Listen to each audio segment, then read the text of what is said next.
तो industry 4.0 normally इन्हां चीज़ों ਨੂੰ एक ना स्ट्रीमलाइन करने का प्रोसैस है जिहदे उत्ते internet based IoT internet overall things based के उत्ते ना एक प्रोग्राम के उत्ते सारी मशीनस भी चलती हैगी है। ਪੁੱਛਣਾ ਚਾਹਾਂਗੇ ਜਿਹੜੀ ਇਹ ਤੁਸੀਂ ਕਹਿ ਰਹੇ ਹੋ ਆ ਟੈਕਨੋਲੋਜੀ ਲੈ ਕੇ ਆ ਰਹੇ ਆ ਜਿਹੜਾ MSME ਸੈਕਟਰ ਨੂੰ ਖਾਸ ਕਰਕੇ ਫੋਕਸ ਕਰਨੀ, ਇਹ ਕਿੱਥੇ ਦੀਆਂ ਕੰਪਨੀਆਂ ਹੈਗੀਆਂ ਤੇ ਕਿੰਨੀਆਂ ਕੁ ਕੰਪਨੀਆਂ ਜਿਹੜੀ ਹੈ ਇਸ ਚੀਜ਼ ਨੂੰ ਫੋਕਸ ਕਰਨਗੀਆਂ? ਇਹਦੇ 'ਚ 550 ਤੋਂ ਜ਼ਿਆਦਾ ਕੰਪਨੀਆਂ ਪਾਰਟਿਸਿਪੇਟ ਕਰ ਰਹੀਆਂ ਹੈਗੀਆਂ। ਇੱਕ ਪੁਆਇੰਟ ਮੈਂ ਇਹਦੇ 'ਚ ਐਡ ਕਰਨਾ ਚਾਹੂੰਗਾ ਕਿ ਇੰਡਸਟਰੀ 4.0 ਦੇ ਵਿੱਚ ਹੁਣ ਵੇਰੀਐਂਟ ਆ ਗਏ, ਤਾਂ ਹੁਣ ਲੋ ਕਾਸਟ ਆਟੋਮੇਸ਼ਨ ਦਾ ਟਾਈਮ ਆ ਗਿਆ, ਕਿਉਂਕਿ ਨੋਰਮਲ ਜਿਹੜਾ ਮੈਨੂਫੈਕਚਰਰ ਉਹ ਅਫੋਰਡ ਹੀ ਨਹੀਂ ਕਰ ਪਾਉਂਦਾ ਹੁੰਦਾ ਸੀਗਾ 1 ਕਰੋੜ ਰੁਪਏ ਦੀ 2 ਕਰੋੜ ਰੁਪਏ ਦੀ ਮਦਰ ਮਸ਼ੀਨਰੀ ਹੈ ਨਾ। ਤਾਂ ਇਸ ਕਾਰਨ ਹੁਣ ਲੋ ਕਾਸਟ ਆਟੋਮੇਸ਼ਨ ਵਿੱਚ ਕਾਫੀ ਕੰਪਨੀਜ਼ ਆ ਗਈਆਂ ਜਿਹੜੀਆਂ ਇੱਥੇ ਸਟਾਲ ਲਗਾ ਲਈਆਂ। और लेकिन स्पैसीफिकली ऑटोमोबाइल इंडस्ट्री है, बाइसिकल इंडस्ट्री लुधियाना ਦੇ ਵਿੱਚ ਬਹੁਤ ਵੱਡਾ ਸੈਗਮੈਂਟ ਹੈ, ਉਹਨਾਂ ਲਈ ਬਹੁਤ ਵੱਡੀ ਉੱਥੇ ਅੱਛੀ ਮਸ਼ੀਨ ਮਿਲਣਗੀਆਂ। ਐਗਰੀਕਲਚਰ ਮਸ਼ੀਨਰੀ ਵਾਲਿਆਂ ਨੂੰ ਬਹੁਤ ਮਿਲੇਗਾ, ਆਟੋਮੋਟਿਵ ਪਾਰਟਸ ਵਾਲੇ ਆ, ਟਰੈਕਟਰ ਪਾਰਟਸ ਵਾਲੇ ਜਿਹੜੇ ਬੰਦੇ ਹੈਗੇ ਆ ਉਹਨਾਂ ਲਈ ਰਹੇਗਾ। ਤਾਂ ਬੇਸਿਕਲੀ ਹਰ ਇੱਕ ਇੰਡਸਟਰੀ ਦੀ ਰਿਕੁਆਇਰਮੈਂਟ ਦੀਆਂ ਮਸ਼ੀਨਾਂ ਮਿਲ ਰਹੀਆਂ। और मैकाटो नॉर्मली मन्निया जाता है machinery and automation technology, but it is much beyond than machinery and automation technology.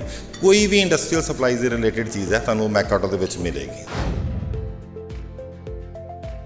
ਸਤਿ ਸ਼੍ਰੀ ਅਕਾਲ, ਮੈਂ ਸੰਦੀਪ ਸ਼ਰਮਾ ਇੱਕ ਵਾਰੀ ਫਿਰ ਤੁਹਾਡੇ ਨਾਲ ਰੂਬਰੂ ਹੋ ਰਿਹਾ। ਸੋ ਗੱਲਬਾਤ ਕਰ ਰਹੇ ਹਾਂ, ਇਸ ਵਾਰੀ ਲਗਾਤਾਰ ਚਰਚਾ ਦਾ ਵਿਸ਼ੇ ਬਣੀ ਹੋਈ ਹੈ ਜਿਹੜੀ ਮੈਕਾਟੋ 2022 ਹੈ, ਕਿਉਂਕਿ ਉਸ 'ਚ ਕਿਹਾ ਜਾ ਰਿਹਾ ਕਿ ਕੋਈ ਇੰਡਸਟਰੀ ਨੂੰ ਲੈ ਕੇ 2 ਸਾਲ ਬਾਅਦ ਜਿਹੜੀ ਐਗਜ਼ੀਬਿਸ਼ਨ ਲਗਭਗ ਲੱਗ ਰਹੀ ਹੈ।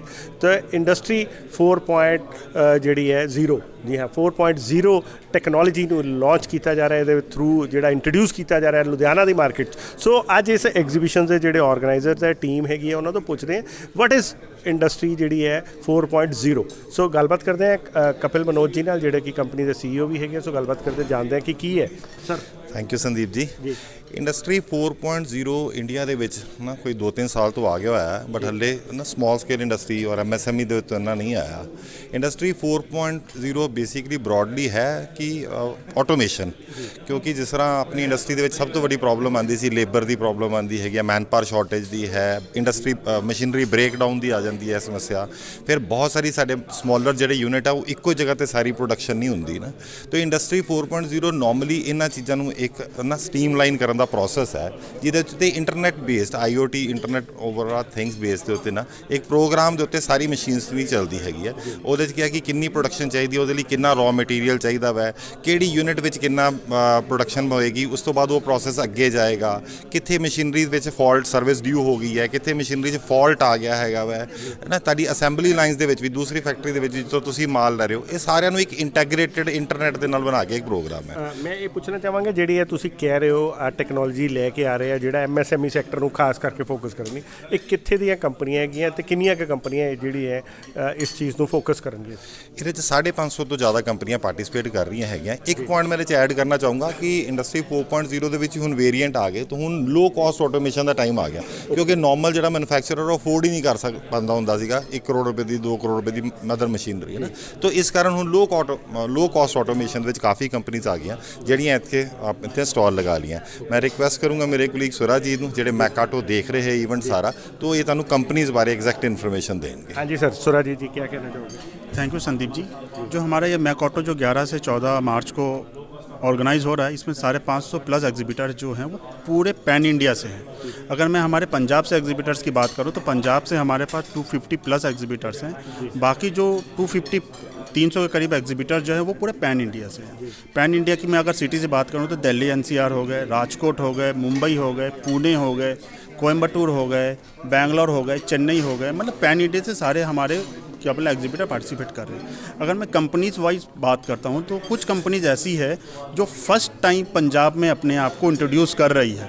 जैसे मैं बात करता हूँ लक्ष्मी मशीन वर्क्स जो कोयम्बटूर से है, जो अपना ब्रांड को LMW के नाम से प्रमोट करती। They are introduce they are new technologies of CNC VMC and other robotics machines जो फर्स्ट टाइम वो पंजाब में अपने आप को इंट्रोड्यूस करके लॉन्च कर रहे हैं हमारे प्लेटफॉर्म पर। इसके अलावा जो हमारे साथ रेगुलर पार्टिसिपेट करते हैं जिसमें हमारी मशीन टूल कटिंग सेगमेंट का हो गया, मशीन टूल फॉर्मिंग सेगमेंट में हो गया जिसमें ज्योति CNC हो गए, एस माइक्रोमेटिक ग्रुप हो गया, लोकेश मशीन्स हो गए हैदराबाद से, हुरको हो गए चेन्नई से, जो ब्रांड को रिप्रेजेंट करते हैं, यूएसए के ब्रांड है, उनको ये करते हैं, जो यहाँ पर अपनी सीएनसी और वीएमसी सेगमेंट को काम करते हैं। जैसे मैं मशीन टूल फॉर्मिंग की बात करता हूँ तो हमारे मशीन टूल फॉर्मिंग में हमारा खुद एक पंजाब में बहुत बड़ा ब्रांड है हिंदुस्तान हाइड्रोलिक्स, वो काफ़ी बड़े लेवल पे हमारे यहाँ पर अपने आप को इंट्रोड्यूस कर रहे हैं। जैसे हम बात कर रहे हैं लेज़र्स टेक्नोलॉजी से, लेज़र टेक्नोलॉजी में हमारे पास अहमदाबाद से सहजना लेज़र टेक्नोलॉजी प्राइवेट लिमिटेड जो यहाँ पर इंट्रोड्यूस कर रहे हैं अपने आप को, फिर पुणे से सुरेश इंदू लेज़र हो गए, ये अपने आप को यहाँ पर इंट्रोड्यूस कर। इसके अलावा कई कंपनीज़ हैं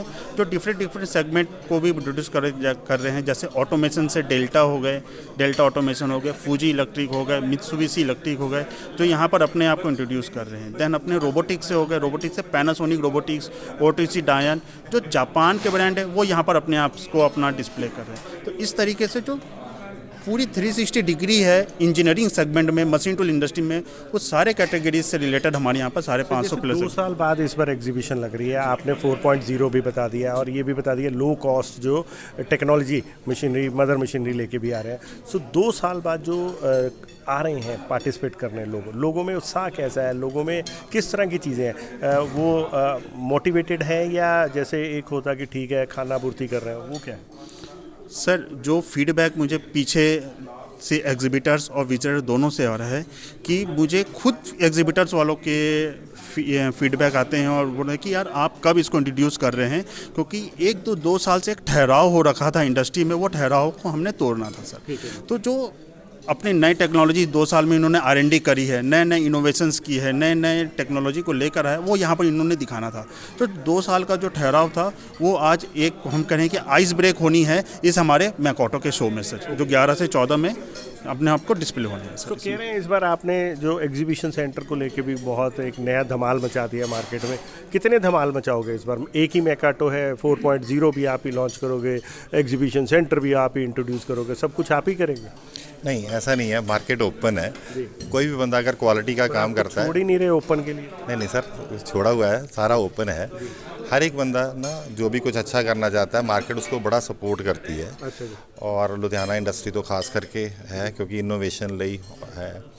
और नया एग्जीबिशन सेंटर ना टाइम ਦੀ ਰਿਕੁਆਇਰਮੈਂਟ ਸੀਗੀ, ਕਿਉਂਕਿ ਜੋ ਗਲਾਡਾ ਦੇ ਵਿੱਚ ਅਸੀਂ ਐਗਜ਼ੀਬਿਸ਼ਨ ਇੰਨੇ ਸਾਲਾਂ ਤੋਂ ਕਰ ਰਹੇ ਸੀ, ਉੱਥੇ ਬਹੁਤ ਕੰਜੈਸ਼ਨ ਹੋ ਗਿਆ ਸੀਗਾ, ਜਿੰਨੀ ਵੱਡੀ ਮੈਕਾਟੋ ਹੋ ਗਈ ਹੋਈ ਹੈ ਉਹ ਪੋਸੀਬਲ ਨਹੀਂ ਸੀ। ਮੈਂ ਦੱਸਣਾ ਚਾਹੂੰਗਾ ਇਸ ਵਾਰੀ ਇਹਦੇ ਵਿੱਚ 2.5 ਲੱਖ ਸਕੁਅਰ ਫੁੱਟ ਦਾ ਏਰੀਆ ਕਵਰ ਕੀਤਾ ਹੈ, 5 ਹੈਂਗਰਸ ਲੱਗ ਰਹੇ ਹੈਗੇ ਆ, 550 ਐਗਜ਼ੀਬਿਟਰ ਹੈ, ਇੰਨੀ ਪਾਰਕਿੰਗ ਲਈ ਚਾਹੀਦੀ। ਟੋਟਲ 20 ਏਕੜ ਦੇ ਵਿੱਚ ਇਹ ਟੋਟਲ ਏਰੀਆ ਬਣਿਆ ਹੈਗਾ, 14.5 ਏਕੜ ਦੇ ਵਿੱਚ ਡਿਸਪਲੇ ਏਰੀਆ ਹੈ, 5 ਏਕੜ ਵੱਖਰਾ ਹੈ ਜਿਹਦੇ ਵਿੱਚ ਪਾਰਕਿੰਗ ਦਾ ਉਹ ਵਾਲਾ ਸਲੋਟ ਬਣਿਆ।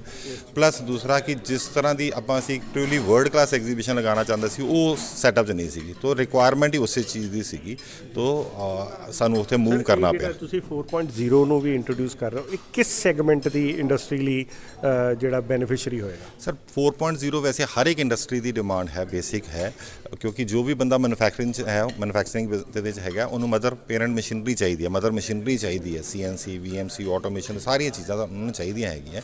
ਔਰ ਲੇਕਿਨ ਸਪੈਸੀਫਿਕਲੀ ਆਟੋਮੋਬਾਈਲ ਇੰਡਸਟਰੀ ਹੈ, ਬਾਈਸਾਈਕਲ ਇੰਡਸਟਰੀ ਲੁਧਿਆਣਾ ਦੇ ਵਿੱਚ ਬਹੁਤ ਵੱਡਾ ਸੈਗਮੈਂਟ ਹੈ, ਉਹਨਾਂ ਲਈ ਬਹੁਤ ਵੱਡੀ ਉੱਥੇ ਅੱਛੀ ਮਸ਼ੀਨਸ ਮਿਲਣਗੀਆਂ। ਐਗਰੀਕਲਚਰ ਮਸ਼ੀਨਰੀ ਵਾਲਿਆਂ ਨੂੰ ਬਹੁਤ ਮਿਲੇਗਾ, ਆਟੋਮੋਟਿਵ ਪਾਰਟਸ ਵਾਲੇ ਆ, ਟਰੈਕਟਰ ਪਾਰਟਸ ਵਾਲੇ ਜਿਹੜੇ ਬੰਦੇ ਹੈਗੇ ਆ ਉਹਨਾਂ ਲਈ ਰਹੇਗਾ। ਤਾਂ ਬੇਸਿਕਲੀ ਹਰ ਇੱਕ ਇੰਡਸਟਰੀ ਦੀ ਰਿਕੁਆਇਰਮੈਂਟ ਦੀ ਮਸ਼ੀਨਰੀ ਮਿਲ ਰਹੀ ਹੈ। ਔਰ ਮੈਕਾਟੋ ਨਾਰਮਲੀ ਮੰਨਿਆ ਜਾਂਦਾ ਹੈ machinery and automation technology, but it is much beyond than machinery and automation technology. ਕੋਈ ਵੀ ਇੰਡਸਟਰੀਅਲ ਸਪਲਾਈਜ਼ ਦੇ ਰਿਲੇਟਡ ਚੀਜ਼ ਹੈ ਤੁਹਾਨੂੰ ਮੈਕਾਟੋ ਦੇ ਵਿੱਚ ਮਿਲੇਗੀ।